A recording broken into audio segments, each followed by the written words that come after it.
প্রিয় দর্শক শ্রোতা, আপনাদের সবাইকে স্বাগত জানিয়ে শুরু করছি দেশ টেলিভিশনের সরাসরি সম্প্রচারিত ব্যবসা বাণিজ্য বিষয়ক নিয়মিত আলোচনা অনুষ্ঠান বিজনেস টাইমস। আজ আমাদের আলোচনার বিষয় বিমা খাত কেন সীমাহীন ঝুঁকিতে। ইন্স্যুরেন্স খাতের বিপর্যয় মোকাবেলা কিভাবে। দর্শক শ্রোতা, আমরা জানি বিমা হলো আর্থিক ক্ষতি থেকে সুরক্ষার একটি উপায়, যা মূলত ব্যক্তি বা প্রতিষ্ঠানের প্রত্যাশিত ক্ষতি বা ঝুঁকি মোকাবেলার নিশ্চয়তার চুক্তি। দেশের জনগণের জানমালের ঝুঁকি ব্যবস্থাপনায় বিভিন্ন সময় সরকারি বেসরকারি ৮২টি বিমা কোম্পানির অনুমোদন দিয়েছে সরকার। আর এ খাতের নিয়ন্ত্রণে প্রায় ১.৫ দশক ধরে কাজ করছে রাষ্ট্রীয় প্রতিষ্ঠান বীমা ও উন্নয়ন ও নিয়ন্ত্রণ কর্তৃপক্ষ IDRA। সম্প্রতি এক পর্যবেক্ষণে সংস্থাটি ঝুঁকি নিরাপত্তা অনুমোদিত কোম্পানিগুলোর মধ্যে ২/৩ মারাত্মক ঝুঁকি এবং বাকি অর্ধেকের অবস্থাও নাজুক বলে জানিয়েছে। হালনাগাদ হিসেব অনুযায়ী প্রায় ২.৫ কোটি বিমা চুক্তির মধ্যে মেয়াদোত্তীর্ণ গ্রাহকদের ১১,০০০ কোটি টাকার দাবি অনিষ্পন্ন রয়ে গেছে। নিয়ন্ত্রক সংস্থার কাছে কোম্পানিগুলোর বিরুদ্ধে অনিয়ম, দুর্নীতি ও স্বেচ্ছাচারিতার অভিযোগ জমা পড়েছে ২৫,০০০। এ অবস্থার কারণ কি, দায় কার, উত্তরণের পথ কি? আজকের আলোচনায় এসব প্রশ্নের জবাব খুঁজবার চেষ্টা করব আমরা, প্রিয় দর্শক। আর এ আলোচনার জন্য আজ দেশ টেলিভিশনের স্টুডিওতে বিষয় বিশেষজ্ঞ দুজন অতিথিকে আমন্ত্রণ জানিয়েছে। আমরা একে একে তাদের সাথে পরিচয় করিয়ে দেব আপনাদের। আমার ডানেই রয়েছেন রাষ্ট্রীয় নিয়ন্ত্রক সংস্থা ইন্স্যুরেন্স ডেভেলপমেন্ট অ্যান্ড রেগুলেটরি অথরিটির সাবেক chairman doctor Mosharraf Hossain FCA, এবং আমাদের সর্বডানে রয়েছেন আমাদের দেশের জীবন বীমা খাতের অন্যতম প্রতিষ্ঠান প্রগতি লাইফ ইন্স্যুরেন্স PLCর ব্যবস্থাপনা পরিচালক ও প্রধান নির্বাহী কর্মকর্তা জনাব MJ আজিম। আপনাদের দুজনকে স্বাগত জানাচ্ছি আমাদের আলোচনায়। প্রিয় দর্শক, আর এই আলোচনায় এগিয়ে নিতে আপনাদের সঙ্গে থাকব আমি সুলতান মাহমুদ। ফিরছি মূল আলোচনায়। শুরুতেই জনাব MJ আজিম, আপনার কাছে একটু শুনতে চাই, কেমন আছে আপনাদের এই খাত বা বিমা খাত, কি অবস্থায় এখন আছে? নিয়ন্ত্রক সংস্থা থেকে নানান কথাবার্তা হচ্ছে, অ্যাজ এ হোল কি অবস্থায়? আপনি এই খাতের একজন দীর্ঘদিনের অভিজ্ঞ একজন উচ্চ পর্যায়ের কর্মকর্তা, কি মনে করছেন? ধন্যবাদ আপনাকে। সার্বিকভাবে আসলে এই সেক্টরে আমরা খুব একটা ভালো নেই এখন পর্যন্ত। আমরা ভালো থাকার চেষ্টা করছি অনেক দিন থেকেই, কিন্তু বিভিন্ন কারণেই আসলে আমরা ভালো এখনো হতে পারছি না বা থাকতে পারছি না। আপনি টপিকের প্রথমেই কিন্তু বলেছেন যে অত্যন্ত ঝুঁকিপূর্ণ অবস্থায় আমরা অবস্থান করছি। যারা ঝুঁকি নিরাপত্তা দেবে তারাই ঝুঁকিতে আমরা আছি, এবং এইটা যদি আমাদের যে নিয়ন্ত্রক সংস্থা সম্প্রতি তাদের বক্তব্যেই এটা এসছে। আমি একটা লাইফ ইন্স্যুরেন্সের MD হিসেবে আছি। আমি যদি লাইফ সেক্টরের কথা বলি, তাহলে লাইফ সেক্টরে ৩৬টা কোম্পানির ভিতরে আমাদের নিয়ন্ত্রকের দৃষ্টিতে ১৫টাই খুবই ঝুঁকিপূর্ণ, ১৫টা মধ্যম ঝুঁকি আর 6টি ভালো অবস্থানে আছে। তো একটা বড় অংশই কিন্তু ঝুঁকির মধ্যে পড়ে আছি আমরা। এর প্রথম কারণ হচ্ছে ওনারা যেভাবে ঝুঁকিগুলো নির্ধারণ করেছেন, কয়েকটা ক্রাইটেরিয়া দিয়ে ওনারা নির্ধারণ করেছেন।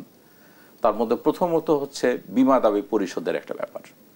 এই কোম্পানিগুলো গ্রাহকের বিমা দাবি পরিশোধ করতে পারছে না, অথবা তাদের বিমা দাবি পরিশোধের সক্ষমতা ওনারা হারিয়ে ফেলেছেন।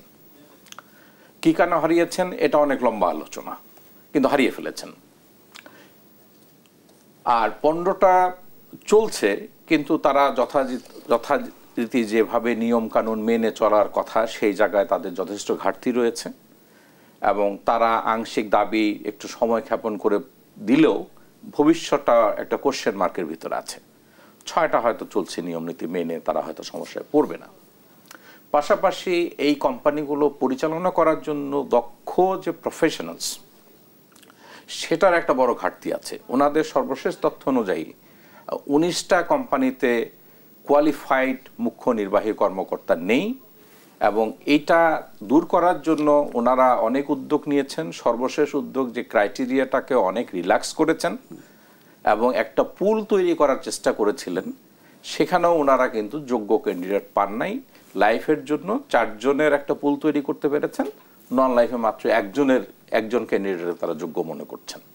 তাহলে এই যে এতগুলা বীমা কোম্পানি, আমরা সেখানে আমি একটা উদাহরণ দিলাম যে মুখ্য নির্বাহী কর্মকর্তার পরবর্তীতে লোক খুঁজে পাওয়া যাচ্ছে না। যে ক্রাইটেরিয়া নির্ধারণ করা আছে এটা যথার্থ আমি মনে করি, এই ক্রাইটেরিয়া অবশ্যই সঠিক আছে, কিন্তু এই সঠিক ক্রাইটেরিয়া ফুলফিল করে এই কোম্পানিগুলো পরিচালনা করার জন্য যোগ্য মুখ্য নির্বাহী কর্মকর্তা নেই।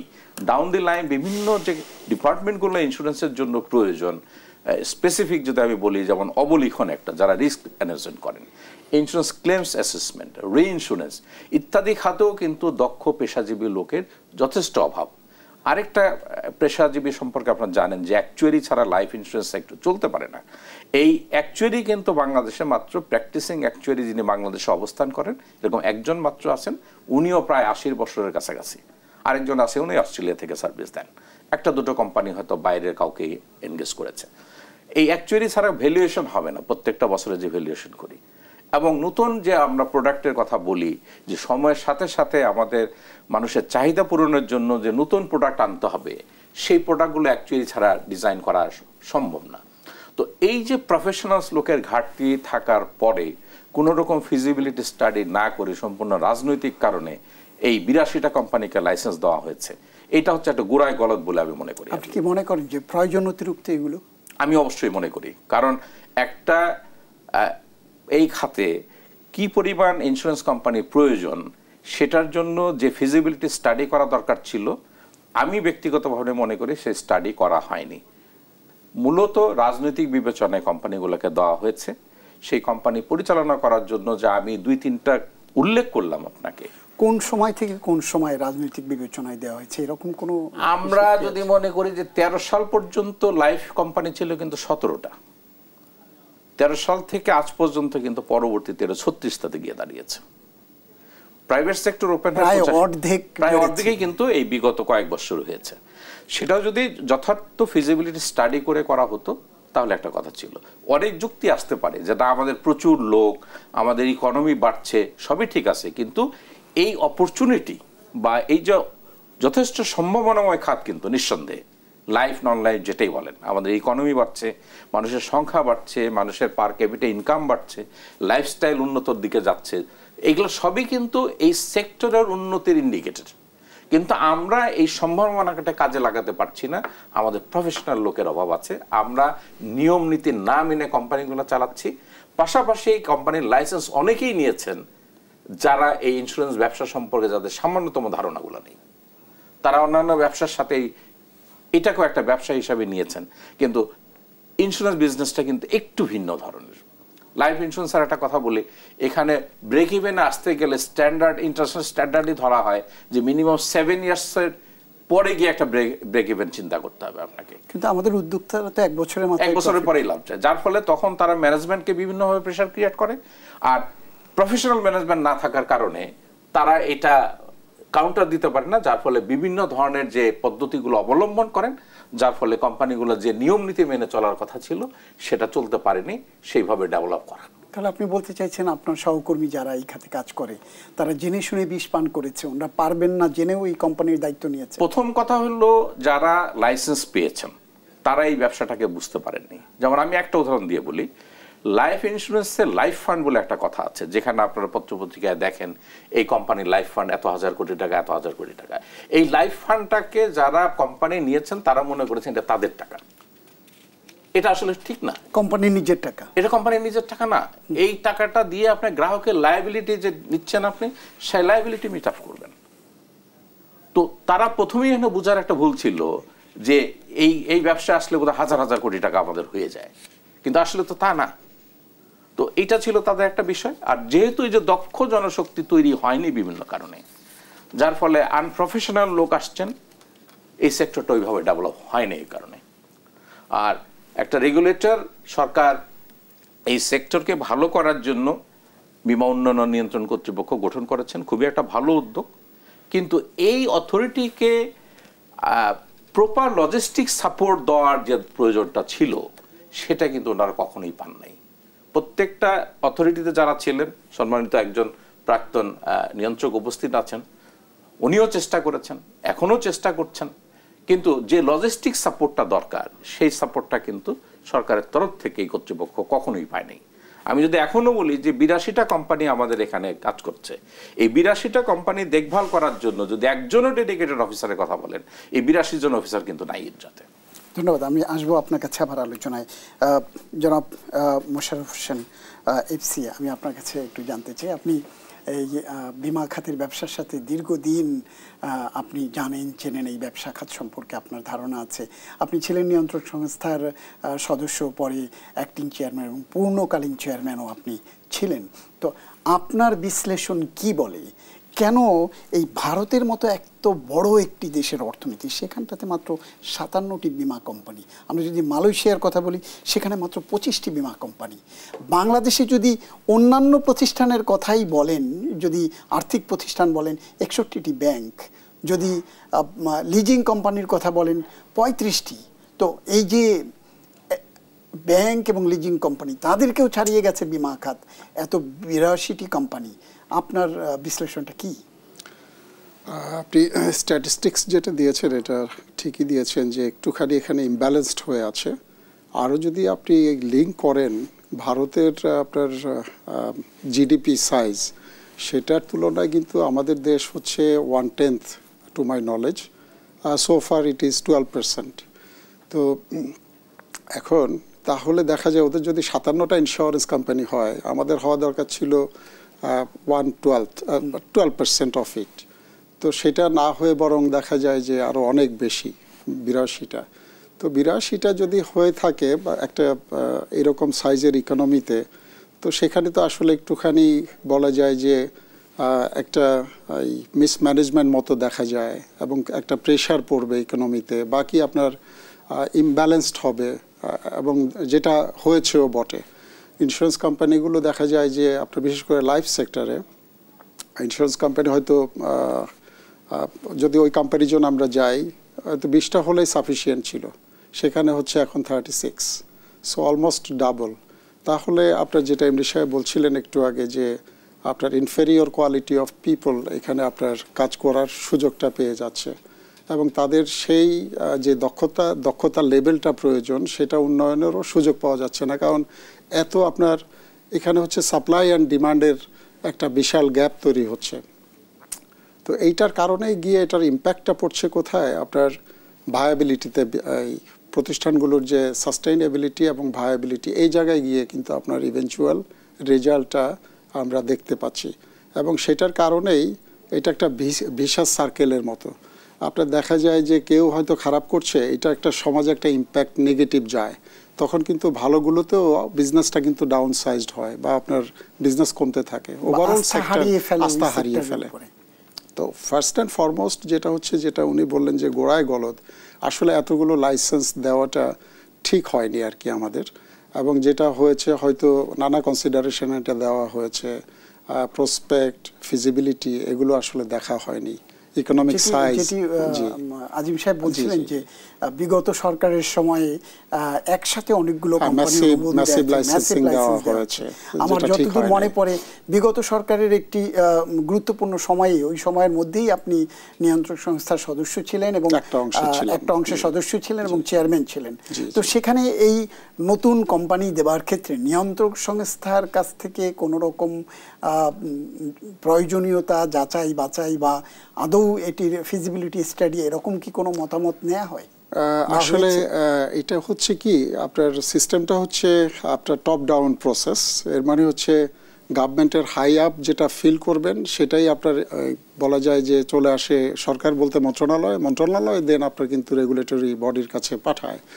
সো ওই জায়গায় ওই সুযোগটা আসলে দেওয়া হয় না রেগুলেটরি অথরিটিকে। কিন্তু আমরা তো দেখি কেন্দ্রীয় ব্যাংকে ব্যাংক অনুমোদনের ক্ষেত্রে আগে কেন্দ্রীয় ব্যাংক বোর্ডের হওয়া উচিত ছিল বটম আপ। হ্যাঁ, বটম আপ হলে কি আপনার এই অ্যাসেসমেন্টটা দেওয়া, মানে সুযোগ থাকতো এটা আপনার অ্যাপ্লিকেশনের মধ্যে অ্যাড করা, অ্যান্ড দেন এটা যেহেতু মন্ত্রণালয় যেহেতু আপনার ক্যাবিনেটে আর কি আপনার আপার হ্যান্ডে, তো সেটার কিন্তু এটা আপনার এই আমাদের এই ইন্স্যুরেন্স সেক্টরে এটা কিন্তু ছিল না। মানে এবং ক্যাবিনেটে বা মন্ত্রণালয়ে সিদ্ধান্ত কি হতো না দলীয় কার্যালয়ে ঠিক করা হতো? এটা আপনার কমপ্লিটলি দলীয় বিবেচনাই হতো এবং এটা আপনার number 1 of the country, then number 1 of the country, ওনার এন্ড থেকেই আপনার মূলত একক সিদ্ধান্তেই কিন্তু নিচের দিকে আসতো। এটা হচ্ছে একেবারে ক্লিয়ার কাট কথা। এখানে আসলে যে প্রক্রিয়া অনুসরণ করে আইনি কাঠামো যেটা ছিল, সে আইনি কাঠামো কিন্তু এখানে প্র্যাকটিস কিন্তু আপনার একেবারে যেটা বটম আপ হবে। অ্যাপ্লিকেশনটা আপনার অথরিটিতে আসবে, অথরিটি এটাকে যদি মনে করে যে এটা দেওয়ার মতো এবং তাদের যদি প্রোডাক্ট আদৌ আসলে প্রয়োজন আছে কিনা, ফিজিবল কিনা, এই অ্যাসেসমেন্টটা কিন্তু হয়নি, যার জন্য আজকের এই অবস্থানে আমরা দাঁড়িয়েছি। অথচ আমি একটু যদি পেছনে বলার আপনি সুযোগ দেন, সেটা হচ্ছে যে এই ইন্স্যুরেন্স সেক্টরটা আসলে সারা ওয়ার্ল্ডেই কিন্তু বলা যায় ইকোনমিক ডেভেলপমেন্টের জন্য বেশ ভালো কন্ট্রিবিউট করে, অথচ আমাদের দেশে পাচ্ছি না। আমরা এই আলোচনা শুনবো, তার আগে একটি বিজ্ঞাপন বিরতি। প্রিয় দর্শক, নিচ্ছি একটি ছোট্ট বিজ্ঞাপন বিরতি। বিরতির পর ফিরবো আমাদের আজকের এই অতিথিদের সঙ্গে। ততক্ষণ আমাদের সঙ্গেই থাকুন।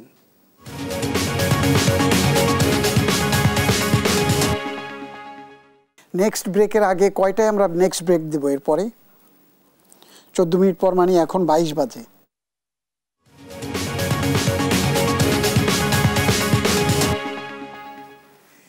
বিজ্ঞাপন বিরতির পর ফিরছি আবার আমাদের আলোচনায়। আমরা আজকের আলোচনার বিষয় যে বিমা খাতের যে প্রতিষ্ঠানগুলো সেগুলো কেন রুগ্ন হয়ে আছে, সেই আলোচনা এবং সেখান থেকে উত্তরণের পথ কী। আর এই আলোচনার জন্য আমাদের স্টুডিওতে দুজন অতিথিকে আমন্ত্রণ জানিয়েছি। আগেই আপনাদেরকে বলেছি, রয়েছেন আমাদের সাথে IDR এর সাবেক chairman doctor Mosharraf Hossain FCA, এবং রয়েছেন বিমা খাতের অন্যতম প্রতিষ্ঠান প্রগতি লাইফ ইন্স্যুরেন্সের প্রধান নির্বাহী কর্মকর্তা এবং ম্যানেজিং ডিরেক্টর MJ আজিম। আপনাদেরকে আবার আলোচনায় স্বাগত জানাচ্ছি। আলোচনা যেখানে চলছিল, ডক্টর মোশাররফ হোসেন, আপনার কাছে আপনি বলছিলেন যে বিশ্ব প্রেক্ষাপটটা কি, তার সাথে আমাদের অবস্থান কোথায়? ওটা আসলে ট্র্যাকলেস হয়ে গেছে। তো আমি জাস্ট আমাদের নেইবারিং কান্ট্রি, যে তাদেরও আমরা যতটুকু দেখেছি যে আমরা যেরকম স্টুডেন্ট লাইফে আপনার এই এইম ইন লাইফ রচনা লিখতে দেখি বা রচনা আসে, তো ওদের ওইখানে এইম ইন লাইফ আসলে ওরা বেশিরভাগই পাওয়া যায় যে LIC-তে জব করবে, এরকম একটা প্রতিষ্ঠান ওদের দেশে আছে। এর মানে হচ্ছে ওদের আসলে সেই সমাজের রিকগনিশনটা ওরা পায় ওই জায়গায় জব করলে, সেই আপনার ব্রেড অ্যান্ড বাটার আয় করার জন্য যেটা জব করা হয় সেটা পায়। এবং গ্লোবালিও কিন্তু ওইরকমই দেখতে পাওয়া যায় যে ইন্স্যুরেন্স কোম্পানিগুলোই বলা যায় ইকোনমিকে আপনার ডমিনেট করে। তারা তাদের যে গভর্নমেন্টের যে রাজস্ব ব্যবস্থাপনা আছে সেখানে আপনার কন্ট্রিবিউট করে। এবং ডাউন দি লাইন আরও যদি আপনি একটুখানি আমি বলি গ্লোবাল সিনারিও, দেন গিয়ে আমরা কম্পেয়ার করে আমাদের দেশে কতটুকু গ্যাপ স্টাডিটা আমরা এখান থেকে নিতে পারি। এটা হচ্ছে আসলে একটা ফোর্সড সেভিং একটা ইনস্ট্রুমেন্ট আপনার, বিশেষ করে পার্টিকুলারলি লাইফ ইন্স্যুরেন্সটা। তো ফোর্সড সেভিংসটা হলে কি হয় যে আমি ধরেন মাসে আয় করি কথার কথা যে 30,000 টাকা। সো আমার যদি মাসে 1,000 টাকা বিমা প্রিমিয়াম দিতে হয়, এটা আমি কিন্তু আগে রেখে দিয়ে তারপর 29,000 টাকা খরচ করি। সো এটা কিন্তু আমি বাধ্য হয়ে যাই আমার সেভিংসটাকে এখানে এনশিওর করার জন্য। এইটা কিন্তু টোটাল ইকোনমিতে গিয়ে কিউমুলেটিভ ইফেক্ট কিন্তু পজিটিভ পড়ার কথা। এবং সেটা কি হয় গিয়ে এই ইনভেস্টমেন্টটা, এই যে সেভিংসটা হলো, সেটা আপনার ইন্স্যুরেন্স কোম্পানিতে জমা থাকে। ইন্স্যুরেন্স কোম্পানি এটা কিন্তু ইনভেস্ট করে। আর যখনই ইনভেস্টমেন্ট আপনার মোবিলাইজড হবে তখন কিন্তু আপনার ইন্ডাস্ট্রিয়ালাইজেশন হওয়ার কথা। ইন্ডাস্ট্রিয়ালাইজেশন হলে এমপ্লয়মেন্ট হওয়ার কথা। অ্যান্ড দেন এমপ্লয়মেন্ট যখন আপনার হয়ে যাবে তখন কিন্তু ইকোনমিক সাস্টেইনেবিলিটিতে এটা বিশাল একটা রোল নেওয়ার কথা ছিল। বাট এই যে আপনার নাম্বার অফ ইন্স্যুরেন্স কোম্পানি একসাথে কাজ করার কারণে একটা ইল কম্পিটিশন যখন হয়ে যাচ্ছে, এবং ধরেন যে ইল কম্পিটিশন হওয়ার কারণে ভায়াবিলিটি অফ দি কোম্পানি কমে যাচ্ছে, ভায়াবিলিটি অফ দি কোম্পানি কমে যাওয়ার কারণে ক্লেমস পেইং অ্যাবিলিটি কমে যাচ্ছে, এটারই এফেক্ট গিয়ে কিন্তু পড়ছে সমাজে। এবং এটা একটা আপনার সাইকেলের মতো এখন আমাদেরকে আপনার সিরিয়াস একটা খারাপের দিকে নিয়ে যাচ্ছে।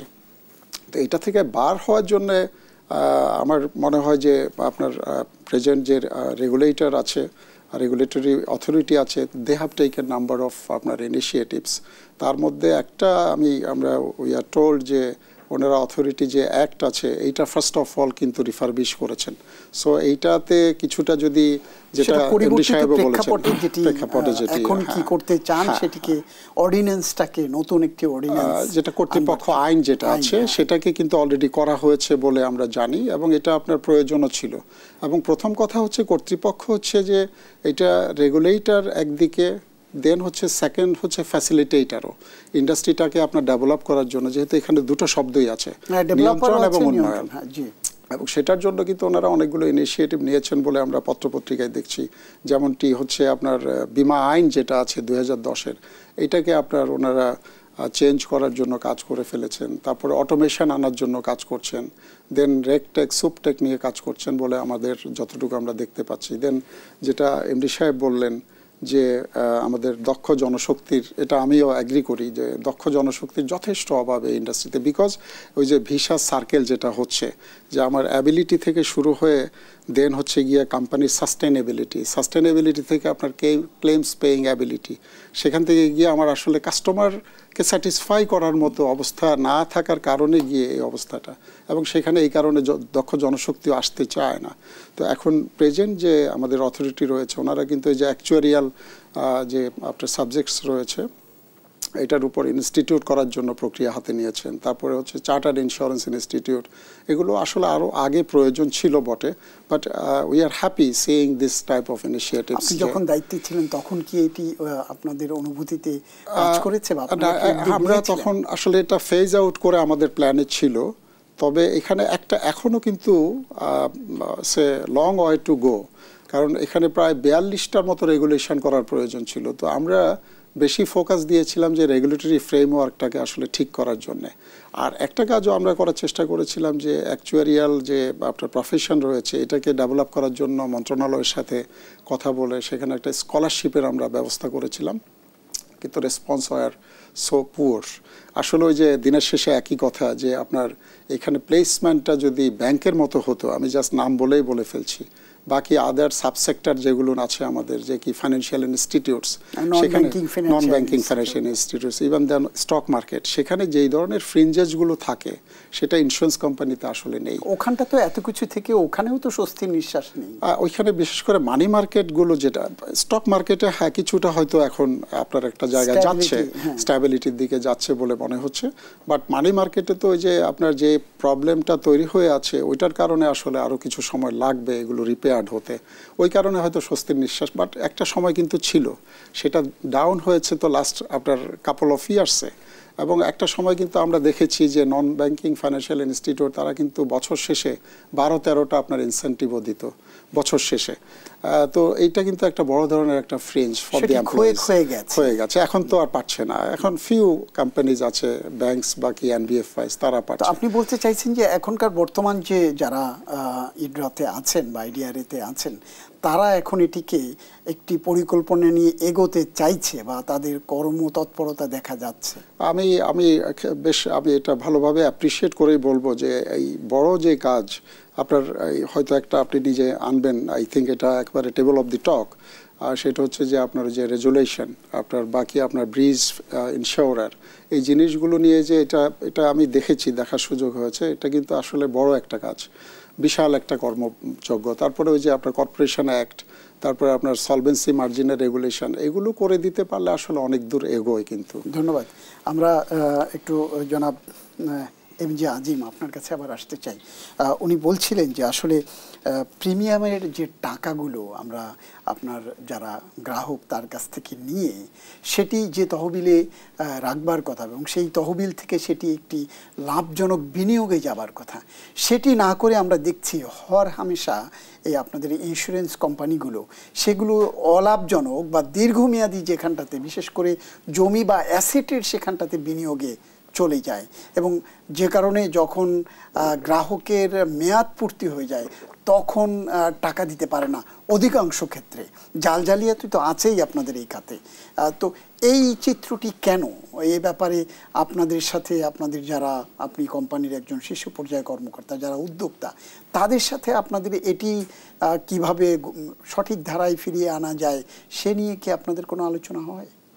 না, অবশ্যই আমাদের যে বিনিয়োগ করার ক্ষেত্রে যে ফান্ডটাকে আমি লাইফ ফান্ড কথাটা একটু বলেছি আপনাদেরকে, বাংলাদেশে কিন্তু এখন পর্যন্ত প্রায় ৩৬,০০০ কোটি টাকা আমাদের লাইফ ফান্ডে আছে, যেটা প্রাক্তন চেয়ারম্যান মহোদয় বললেন যে এটাকে বিনিয়োগ করে এটার যে চেইন ইফেক্ট আমরা কীভাবে পেতে পারি আর কি। তো সেটা প্রপারলি হয়নি, কিন্তু বিনিয়োগের কিন্তু সুনির্দিষ্ট খাত সরকারের তরফ থেকে বা ইডরার তরফ থেকে কিন্তু দেওয়া আছে, এবং মাঝে এটা একটা সময়ের সাথে পরিবর্তন করে আমার ধারণা ওনার সময় বোধহয় এই রেগুলেশনটা আবার ঠিক করা হয়। সেখানে বিনিয়োগের ক্ষেত্রে যে জিনিসগুলো দেখার কথা সেটা হচ্ছে একদম কোনো রকম রিস্ক নেওয়া যাবে না, without risk at the same time high rate of রিটার্নটা চিন্তা করে করতে হবে, সেই খাতগুলো নির্ধারণ করা আছে এবং স্পেসিফিক্যালি দেওয়া আছে। যেমন ধরেন এখন বর্তমানে যেটা আছে মিনিমাম 30% আপনার ট্রেজারি বন্ডে বাংলাদেশ ব্যাংকে রাখতে হবে। গত কয়েক বছর যাবৎ আমরা দেখতে পাচ্ছি ট্রেজারি বন্ডের রেট অফ রিটার্ন অনেক হাই, এবং এর থেকে সিকিউর তো আর ইনভেস্টমেন্ট নাই। যে জায়গাগুলোতে হয়েছে আসলে এখানে আমি যদি খোলাখুলি বলতে চাই যে আজকে যে কোম্পানিগুলো আমরা খুব বাজে অবস্থায় আছে, যাদের ক্লেম দেওয়ার সক্ষমতা হারিয়ে ফেলেছে, সেখানে কিছু কিছু ক্ষেত্রে উদ্যোক্তাদের কেউ কেউ একটা সুযোগ নিয়েছে। কোনো কোনো কোম্পানিতে বোর্ডের সুপারভিশনের ঘাটতিটা সুযোগ নিয়ে ম্যানেজমেন্ট কিছু উল্টাপাল্টা করেছে, মানে বোথ সাইডই। আবার কিছু কিছু ক্ষেত্রে উদ্যোক্তার কেউ কেউ এবং ম্যানেজমেন্টের কেউ কেউ মিলেই কাজগুলো করেছে, যোগসাজশে করেছে। তো তাহলে করার কি কথা ছিল? আমি সবসময় যেটা জোর দিই আসলে যে সেলফ কমপ্লায়েন্স, অর্থাৎ আমি আমার নিয়ম নীতিগুলো মেনে চলবো আমার কোম্পানিতে। উদ্যোক্তা এবং যারা কর্মকর্তা যোগসাজশে করলো, সেখানে নিয়ন্ত্রক সংস্থা কি কোনো কাজ করছে না? এই জায়গায় তাদের একটু ফেলিউর, আমি বলবো যে তাদের একটু ফেলিউর, যেভাবে মনিটরিং করা দরকার ছিল সেটা কোনোভাবে হয় নাই। কিন্তু এই ফেলিউরের পিছনে আমি আরেকটা কারণও কিন্তু আমি প্রথমে বলেছি, কোনো অন্যায় সুযোগ সুবিধা দিয়ে তাদের চোখে কালো চশমা পরিয়ে দেওয়া না, আমার মনে হয় না, এটা আমি ঠিক ওইভাবে দেখি না। কিন্তু অন্যথায় তারা দেখবার দরকার, তারা দেখছে না কেন? যারা নিয়ন্ত্রণ করবে, ওটাই বলতে চাচ্ছিলাম আপনাকে যে এখন ধরেন আমাদের 82টা কোম্পানি, যেটা আমি প্রথমে বললাম যে 82টা কোম্পানি সেইভাবে মনিটরিং এর জন্য 82 জন কর্মকর্তা কিন্তু নেই, যার ফলে ইডরার কাছে মূলত যখন কমপ্লেইন যেত বিভিন্ন সোর্স থেকে, মূলত মনে করেন কোনো শেয়ার হোল্ডার করতে পারে কিংবা পরবর্তীতে সংবাদ মাধ্যমগুলোর মাধ্যমে এসছে, তখন ওনারা হয়তো কিছু অ্যাকশনের দিকে গিয়েছেন। কিন্তু এই স্বপ্রণোদিত বা প্রিএমটিভ যে মেজারগুলো নেওয়ার মতো সেই লজিস্টিক সাপোর্টটা ওনাদের কাছে ছিল না। সেই দায়িত্বটি তো ওনারা সরকারের কাছ থেকে নেবেন। একে একে আমরা যদি দেখি যে গত 14 বছরে এই জায়গা থেকে যারা এই প্রতিষ্ঠানের নেতৃত্বে কর্তৃত্বে ছিল, অধিকাংশ ক্ষেত্রেই আর্থিক প্রতিষ্ঠান বিভাগের, তো তারা সরকারের সাথে যোগসাজশ মানে আলাপ আলোচনার মাধ্যমে সেই কর্মকর্তা নিয়োগ দিতে পারেন নাই, আপনি বলতে চান?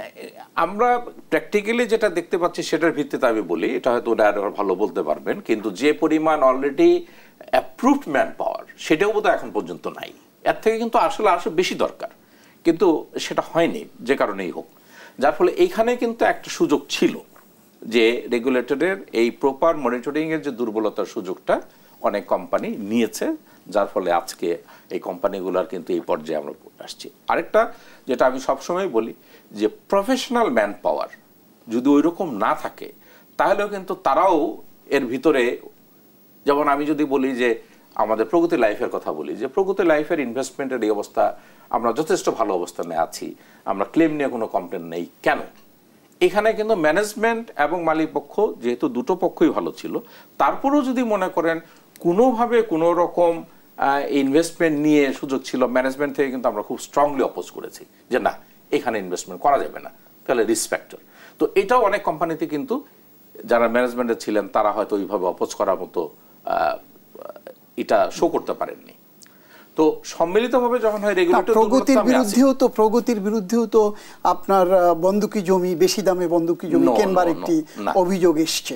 না, আমরা অত্যন্ত আমাদের প্রগতি লাইফের একটাই আমাদের স্থাবর সম্পত্তির ভিতরে একটাই আমরা কিনেছি, সেখানে অলরেডি আমাদের বাড়ি করা শুরু হয়েছে গুলশানের মতো জায়গাতে। সেখানে বন্দুকি সম্পত্তি ওটা একটি না, এটা বন্দুকি সম্পত্তি না, এইটা রাজুকের প্লট। রাজুকের প্লট আপনি জানেন যে বাংলাদেশে রাজুক এবং পিডব্লিউডির প্লটগুলো কিন্তু একদম পিওর প্লট। এটা এখান থেকে ট্রান্সফারের জন্য রাজুকের পারমিশন ছাড়া হয় না। এবং ইডজার যে নিয়ম নীতি আছে, পরবর্তীতে ওনার সময় এটা করা ছিল ইনভেস্টমেন্টের, আগে জমি ফ্ল্যাট কেনার জন্য কোনো পারমিশন নিতে হতো না ইডজার থেকে, কিন্তু যেহেতু এখানে মিসইউজ হচ্ছিল তখন ওনারা এই আইনটা করলেন যে না 20% পর্যন্ত আপনি ইনভেস্ট করতে পারবেন এবং ইডজার পারমিশন নিয়ে করতে হবে, যেটা ব্যাংকের কোম্পানি আইনে। এখন সেখানে আমার কিন্তু জানা আছে যে দেখেন ওনাদের সুনির্দিষ্ট কিছু গাইডলাইন আছে। আমরা নিজেরা 2 জন সার্ভেয়ার দিয়ে কারেন্ট ভ্যালুয়েশন করার কথা, আমরা সেই জায়গায় 4 জন করেছি। পরবর্তীতে আমি জানি যে ইডরা এটা পারমিশন দিতে যথেষ্ট সময় নিয়েছিল, ওনারাও কিন্তু আলাদা একটা সার্ভেয়ার নিয়োগ করেছিলেন। তো তারা এগুলো সার্বিকভাবে বিবেচনা করেই করেছেন এবং বন্ধকি প্রপার্টি থাকলে কোনোদিনই আপনি রাজুকের পারমিশন পাবেন না, ওটা ক্লিয়ার করেই করতে হবে, ওটা কোনোদিনই বন্ধকি ছিল না। তাহলে আপনি বলছেন যে আপনার ক্ষেত্রে আপনারা যে প্র্যাকটিসটা করেছেন অন্যরা করেনি, অন্যরা করেনি। এটা হয়তো আপনি অন্য কোনো কোম্পানির উদাহরণ পাবেন যে আমরা এরকম পত্রপত্রিকায় দেখেছি 5 টাকার জিনিস 50 টাকা দিয়ে কিনেছে, সেটাকে আবার ডেভেলপমেন্টের নামে প্র্যাকটিক্যালি কাজ কিছুই হয় নাই, কিন্তু সেখানেও শতাধিক কোটি টাকা চলে গেছে, জাল জালিয়াতি করে প্রচুর টাকা। বা আজকে 5 টাকা দিয়ে এক লোক কিনেছে, পরশুদিন ওটা 50 টাকা দিয়ে কোম্পানি কিনেছে। এই ধরনের বিষয়গুলো ছিল, যেহেতু তখন রেগুলেশনসের এই গ্যাপটা ছিল যে না জমি তারা কিনতে পারতেন। কিন্তু এখন এটা অনেকটা কিন্তু কন্ট্রোল, যে চাইলেই অনেক কিছু করতে পারছেন না, সময়ের সাথে সাথে হচ্ছে।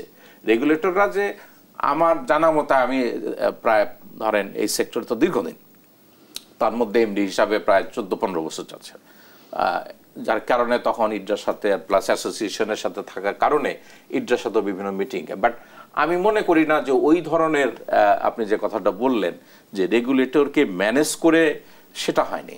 আমার বিশ্বাস যে রেগুলেটর তাদের লজিস্টিক্স সাপোর্টের অভাবের কারণে যে পরিমাণ নজরদারিটা করা দরকার ছিল সেটা ওনারা করতে পারেননি। এই সুযোগটা বিভিন্ন কোম্পানি। জনাব আজিম, আমরা আবার আসবো আপনার কাছে আলোচনায়। প্রিয় দর্শক, নিতে হচ্ছে আরেকটি ছোট্ট বিজ্ঞাপন বিরতি। বিরতির পর ফিরবো আমাদের অতিথির সঙ্গে, ততক্ষণ আমাদের সঙ্গেই থাকুন।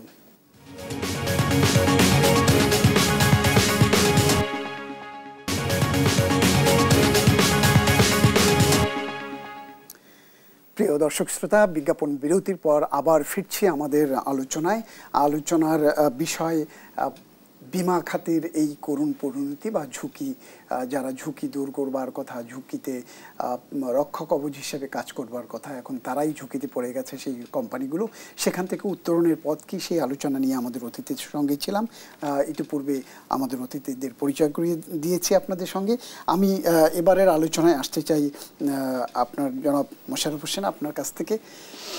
সরকার বা নিয়ন্ত্রণ সংস্থার পক্ষ থেকে এই কোম্পানিগুলোর পরিবর্তিত প্রেক্ষাপটে একটি অ্যাসেসমেন্ট করে যে করুণ দশা পেয়েছে, ব্যাংকের মতো এখানটাতেও এখন অবসায়ন, মার্জার বা মালিকানা স্থানান্তরের জন্য ইন্স্যুরেন্স রেগুলেশন অ্যাক্ট 2025 করবার উদ্যোগ নিয়েছে এবং তা প্রায় চূড়ান্ত পর্যায়ে রয়েছে। আসলে এই যেখানে এত ভঙ্গুর দশা বা টাকা নাই বা অর্থ তছরূপ হয়েছে, অন্যায় অনিয়ম অনাচার বা লুটতরাজ হয়েছে এখানকার অর্থ, বা বেপথে গেছে প্রিমিয়ামের টাকাগুলো, তো সেখানটাতে এই পরিস্থিতিতে মার্জার বা অ্যাকুইজিশন বা অবসায়ন কতটা যুক্তিযুক্ত বলে মনে করেন আপনি? আমার একটু সুযোগ হয়েছে, থ্যাংক ইউ। আসলে এটা একেবারে একটা টাইমলি ডিসকাশন এবং এটা প্রবাবলি হয়ে গেছে, যেটা হচ্ছে ইন্স্যুরেন্স রেগুলেশন অর্ডিন্যান্স, এবং আমার একটু স্কোপই হয়েছে দেখার। এটা বেশ এক্সস্টিভ একটা আপনার অর্ডিন্যান্স হয়েছে এবং সেখানে আপনার একটু ইনোভেটিভ তো বটেই। আমাদের দেশে তো এই ধরনের কাজ এর আগে অন্য জায়গায় এমএনসি হয়েছে, এমএনএ, এটা যেটা মার্জার অ্যান্ড অ্যাকুইজিশনের আপনার দেখতে পাই আমরা, বাট ইন্স্যুরেন্সে ব্যাংকে এগুলো আপনার নতুন বলা যায়। সো এই কাজগুলো আপনার ফার্স্ট অ্যান্ড ফরমোস্ট এটার এক্সপিরিয়েন্স তো গ্লোবালি আছে, যে আপনার উইকার কোম্পানিগুলোকে একটা সিনার্জাইজড এফেক্ট দেওয়ার জন্য কিন্তু আপনার মার্জার করা হয়। তবে যেই ধরনের আমি দেখলাম যে লিগ্যাল ফ্রেমওয়ার্ক নেওয়া হয়েছে, আপনার যে একটা হচ্ছে ব্রিজ ইন্স্যুরেন্স করে দেন হচ্ছে আবার ওনারশিপ ট্রান্সফার করা, তার আগে আরেকটা স্টেপ আপনার নেওয়া, ফেজ আউট করা যায় কি না, যে যেহেতু ইন্স্যুরেন্স কোম্পানিগুলো হয়ে গেছে, লাইসেন্স যেভাবে হোক হয়ে গেছে, এবং they are the player in the market. So ওদেরকে একটা আপনার টাইম দিয়ে দেওয়া যায় কিনা, যেটা হতে পারে একটা 3 মাস বা কি 6 মাস ক্যাপিটাল অ্যাডিকুয়েসিটা আনার জন্য, এবং সেটার কিছু প্রক্রিয়াও কিন্তু আছে। এটা অনেক অ্যাডিকুয়েসি আনবার জন্য আপনি সময় দিতে বলছেন। একাধিক কোম্পানির দরজা তালা মেরে তারা পালিয়েছে, কর্মচারী নাই, তো তাদেরকে আপনি কিভাবে? হ্যাঁ, এইটার জন্যই প্রয়োজন হচ্ছে ফান্ড। এখন ফান্ডটা কিন্তু বিজনেস থেকে আসবে না, ইনভেস্টমেন্টও কিন্তু আপনার বলা যায় জিওপার্টাইজ অ্যান্ড দেন ডেন্টেড। সো এই জায়গায় কিন্তু একটা ভালো আপনার লিকুইড লাগবে। সেই লিকুইডটা এখন ধরেন এটা শিফট হয়ে ব্রিজ ইন্স্যুরেন্সে গেল, সেখানেও কিন্তু আসলে ফান্ড লাগবে to pay out the claims. তো যার জন্য ফার্স্ট হচ্ছে we need fund two mitigate the claims. এখন সেটার জন্য একটা টাইম নেওয়া যায় কিনা এরকম যে তুমি 3 মাসের মধ্যে এই তোমার ক্লেমসগুলো পে করার জন্য যে ফান্ড প্রয়োজন এটা তুমি ক্যাপিটাল ইনজেক্ট করো। সেটার মধ্যে একটা অনেকগুলো স্কোপ আছে এখানে। তার মধ্যে আমি একটু জাস্ট আপনাকে ইনসাইট দিয়ে যাই। সেটা হচ্ছে ধরেন কি আপনার এমনিতে আমাদের একটা কম্পালশন আছে ইন আওয়ার এই প্রেজেন্ট রেগুলেটরি রেজিম যে উইদিন 3 ইয়ার্স টাইম আপনাকে কিন্তু লিস্টিংয়ে যেতে হবে, আইপিওতে যেতে হবে। তো সেটা আবার যেতে গেলে সেপারেট রেগুলেটর আছে, তার আবার ফিট অ্যান্ড প্রপারনেসের বিষয় থাকে। সেই জায়গায় ফিট না করলে কিন্তু সে দিবে না। সিকিউরিটিজ অ্যান্ড এক্সচেঞ্জ কমিশন তারা তো আপনার এটা দিবে না দেখেই কিন্তু ইন্স্যুরেন্স কোম্পানিগুলো যেহেতু উইকার, তাদের আপনার কিন্তু ডিভিডেন্ড সার্ভিস করার মতো অ্যাবিলিটি নাই। যেখানে অধিকাংশ কোম্পানি কিন্তু সেটি দেয়া হয়েছে, অনেকগুলো লিস্টেড আছে, বাট অনেক বাকিগুলো কিন্তু লিস্টিং হওয়ার জন্য টাইম পার করে গেছে। 3 বছরের বেশিকাল তারা অপারেশন আছে। এখন একটা জায়গায় যদি কাজ করতে পারে গভর্নমেন্টের সমস্ত এন্ডসগুলো, বিশেষ করে আমাদের ইডরা অ্যান্ড দেন হচ্ছে বিসেক with the help of the ministry, এখানে যদি এরকম করা যায় যে আপনার যদি ফার্স্ট অ্যান্ড ফরমোস্ট হচ্ছে যে যারা sponsor they need to bring more funds as a capital, এইটার একটা স্কোপ তৈরি করা যায় কিনা। এইটা যদি না হয় দেন আমরা পাবলিকের কাছে যেতে পারি। পাবলিক সেখানেও আবার ক্লাস্টারিং করা যায় যে those who are high net worth আপনার পলিসি হোল্ডার্স, তাদেরকে আমরা প্রায়োরিটি দিব যে তুমি এখানে এই শেয়ারটা কিনতে পারো চাইলে। তবে শেয়ার কেনার ক্ষেত্রে এখানে ফেস ভ্যালুতেও অনেক যেগুলো উইকার কোম্পানি আছে তারাই কিন্তু লিস্টিং হতে পারে নাই, এবং তাদেরকে একটা স্কোপ দেওয়া যায় কিনা যে তুমি ডিসকাউন্টেও তুমি শেয়ারটা সেল করতে পারো, সে 10 টাকা শেয়ার 8 টাকা করে, তখন কিন্তু একটা আপনার ক্রেজ তৈরি হতে পারে বলে আমার মনে হয়। এবং সেগুলোকে উদ্ধারের কিন্তু এই উদ্ধারের আড়ালে যারা এই অন্যায় অনিয়ম দুর্নীতি লুটতরাজ করলো, এই আপনি মার্জার করে বা একীভূত করে বা অবসায়ন করে হয়তো বিনিয়োগকারীদের স্বার্থ সুরক্ষার চিন্তা করছেন, কিন্তু যারা এই অন্যায় অনাচারগুলো করলো তাদেরকে লিগ্যাল ফ্রেমওয়ার্কে আনার কোনো উদ্যোগ কিন্তু আমরা দেখছি না। কারণটা কি? এইটা আসলে সেপারেটলি চলতে থাকতে হবে। যে আপনার এই ইডরা তো আপনার এখন আমরা দেখতে পাচ্ছি যে রিগোরাস আপনার স্পেশাল অডিটর ও টুলসটা ব্যবহার করছে। ওইখানে আপনার যে ফাইন্ডিংসগুলো আসবে সেটার উপরে কিন্তু আপনার পিউনিটিভ মেজার ওনাদের নেওয়ার যথেষ্ট স্কোপ রয়ে আছে। এটা তো আপনার নিতে লাগবেই। আমার কথা হচ্ছে যে ওই যে আপনার রেজুলেশন যেটা আমরা নিতে চাই যে আপনার ব্রিজ ইন্স্যুরেন্স করে কোম্পানিগুলোকে আপনার রেস্কিউ করা, সেটার আগে ওয়ান স্টেপ অ্যাড করার জন্যে বা একটা ফেজ আউট করা যায় কিনা, সো দ্যাট তার ওই জায়গায় গেলে কিন্তু সে হয়তো ওনারশিপের একটা থ্রেট থাকবে, দেন হচ্ছে আবার এখানে এমপ্লয়ীদেরও কিন্তু কিছুটা থ্রেট এসে যেতে পারে। সেই বিষয়গুলো নিশ্চয়ই অ্যাড্রেস করবে, তারপরে করতে লাগবে। আমি আশা করব। জনাব, আমি এবার আপনার কাছে একটু আসতে চাই জনাব আজিম, সেটি হলো যে এই যে কঠিন অবস্থার কথা বলছে ইন্স্যুরেন্স সেক্টরে, প্রচণ্ড ঝুঁকির মধ্যে, এরই মধ্যে দেখলাম যে বর্তমান নিয়ন্ত্রক সংস্থা আইডিআরএ তারা আবার এই যে কমিশনটাকে বাড়াবার জন্য একটি রূপরেখা দিয়েছে, এবং সেটি 1 টাকার জায়গায় 5 টাকা, এই প্রায় 4 গুণ বাড়িয়ে। এটি কতখানি যুক্তিযুক্ত বলে মনে করেন আপনি? এটা ঠিক কমিশন না, এটা ওনারা আমাদের যে লাইসেন্স নবায়ন ফি চার্জ করছেন, এইটা এখন আছে প্রতি হাজারে 1 টাকা, যেটা কয়েক বছর আগে ছিল 3.5 টাকা। তো আমরা অ্যাসোসিয়েশনের তরফ থেকে অনেক দেন দরবার করে তৎকালীন অর্থমন্ত্রী মহোদয়ের মাধ্যমে আমরা আদায় করতে পেরেছিলাম।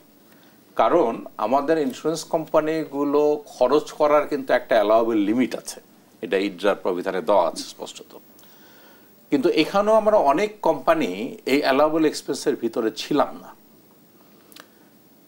এখন কয়েকটা কোম্পানি আছে, কিন্তু আমার সংখ্যাটা এক্সাক্ট মনে নেই, ইডরার কাছে ফিগার আছে, এখনো বড় সংখ্যক কিন্তু এই ম্যানেজমেন্ট এক্সপেন্সের ভিতরে নেই। তো আপনি যখন অ্যালাউয়েবল এক্সপেন্সের ভিতরে কোম্পানি চালাতে পারছেন না, তার মানে আপনি লাইফ ইন্স্যুরেন্সের ক্ষেত্রে ক্ষতিগ্রস্ত করছেন কিন্তু গ্রাহককে এবং শেয়ার হোল্ডারদেরকে। তো এখন সেই প্রেশারটাতেই কিন্তু অনেক কোম্পানিগুলো আছে যে এই এক্সপেন্সটা তাহলে কোথায় হচ্ছে। অনেক কোম্পানিতে প্রকিউরমেন্ট কস্ট অনেক হাই করে ফেলেছে। তো সেই জায়গাগুলোকে অ্যাড্রেস করতে পারলে, আরেকটা টেকনিক্যাল ইস্যু আছেন, সেটা হচ্ছে ম্যানেজমেন্ট কস্ট। অর্থাৎ আমরা যেহেতু লাইফ ইন্স্যুরেন্স কোম্পানি বাংলাদেশে যে প্রোডাক্টগুলো আমরা বিক্রি করি, মেজরিটি প্রোডাক্ট হচ্ছে এন্ডোমেন্ট টাইপ, অর্থাৎ আপনি ঝুঁকি যেটা, অর্থাৎ মারা গেলে যেরকম টাকা দিতে হবে, তার দুর্ঘটনা ঘটলে টাকা দিতে হবে, পাশাপাশি বেঁচে থাকলেও কিন্তু টাকা দিতে হবে। পিওর রিস্ক প্রোডাক্ট খুব কম বিক্রি হয় আমাদের দেশে, যেহেতু সেভিংস এলিমেন্টটাকে ট্র্যাক করে মানুষকে। তো এই জন্য টাকা ফেরত দিতে হয়, যে কারণে আমাদের ইজ্জাত থেকে একটা গাইডলাইন আছে যাতে আমি কতটুকু খরচ করতে পারবো, যাতে আমি পরবর্তীতে গ্রাহকের টাকাটা সময় মতো দিতে পারি। অনেক কোম্পানি এখন পর্যন্ত সেই লিমিটের অনেক বেশি ক্রস করে যাচ্ছে, সেটাতেই আসতে পারেনি। পাশাপাশি এখন যদি এটাকে 5 গুণ করা হয়, 1 টাকা থেকে 5 টাকা মানে 5 গুণ, সেক্ষেত্রে এই কোম্পানিগুলোর ম্যানেজমেন্ট এক্সপেন্স আরও বেড়ে যাবে। তবে পাশাপাশি ইটজার চেয়ারম্যান মহোদয় যে কথাটা বলেছেন যে ইটজাকে পরিচালনা করতে হয় সম্পূর্ণ গভর্নমেন্ট থেকে, ওনারা কোনো টাকা পয়সাই পান না, এই লাইসেন্স ফির উপর নির্ভর করে, বা অনেক ক্ষেত্রে কিছু কিছু ক্ষেত্রে জরিমানা যেটা ইম্পোজ করেন তার ভিত্তিতে হয়। তো এই জায়গায় আমার কথা হচ্ছে যে সক্ষমতা বাড়ানোর জন্য তাদের হয়তো টাকা প্রয়োজন সত্য, পাশাপাশি এটাও দেখতে হবে, আমি যদি বিগত বেশ কয়েক বছর আগের কথা বলি, যে আমাদের ইটজার প্রথম যিনি চেয়ারম্যান ছিলেন, উনি দ্বিতীয় টার্মে কিন্তু সরকারি ফান্ডে 100 কোটি টাকা জমা করেছিলেন। তো পাশাপাশি এটাও দেখতে হবে যে আমরা নিশ্চয়ই চাই না যে ইটজা একটা প্রফিটেবল অর্গানাইজেশন হয়ে গভর্নমেন্টের ফান্ডে টাকা দিক না, যেটা দেখছি এখন বাংলাদেশ ব্যাংকও প্রফিট করছে এবং সরকারের ফান্ডে টাকা দিচ্ছে। আমরা আলোচনার শেষ পর্যায়ে চলে এসেছি।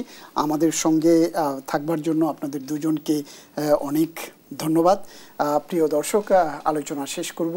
আমরা আলোচনার আগে জানিয়ে রাখতে চাই, শেষ করবার আগে, সেটি হলো যে সরকার ইতিমধ্যে কতগুলো উদ্যোগ নিয়েছে এ খাতে শৃঙ্খলা ফিরিয়ে আনবার মতো, যেটি ব্যাংকিং খাতে আমরা ইতিমধ্যে বেশ আলোচনা এসছে।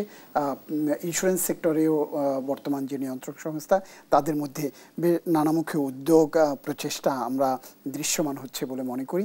আর আজকের আলোচনায় যে দুজন অতিথি যে বিষয়গুলোকে সামনে নিয়ে এসছেন, বিশেষ করে এই সেক্টরকে কিভাবে নিরাপদ রাখা যায়, এই সেক্টরের প্রতি মানুষের আস্থা কিভাবে বাড়িয়ে তোলা যায়, এবং এই সেক্টরে যাতে সুস্থ প্রতিযোগিতা এবং শিক্ষিত দক্ষ জনশক্তি পায়, সেই বিষয়ে কোথায় কোথায় উদ্যোগ নিতে লাগবে, সেই আলোচনাগুলো যা এসছে, মনে করতে চাই সরকার আমাদের এই পরামর্শগুলো অতিথিদের গ্রহণ করবে, সেই আশাবাদ ব্যক্ত করে আপনাদের আজকের আলোচনা শেষ করব। তার আগে জানিয়ে রাখছি, দেশ টেলিভিশনের ব্যবসা বাণিজ্য বিষয়ক অনুষ্ঠান বিজনেস টাইমস সপ্তাহের শনি থেকে বৃহস্পতি 6 দিন একই সময়ে সরাসরি সম্প্রচার করা হয়। নিয়মিত দেখার আমন্ত্রণ জানিয়ে আজকের মতো এখানেই ইতি টানছি আমি সুলতান মাহমুদ। সঙ্গে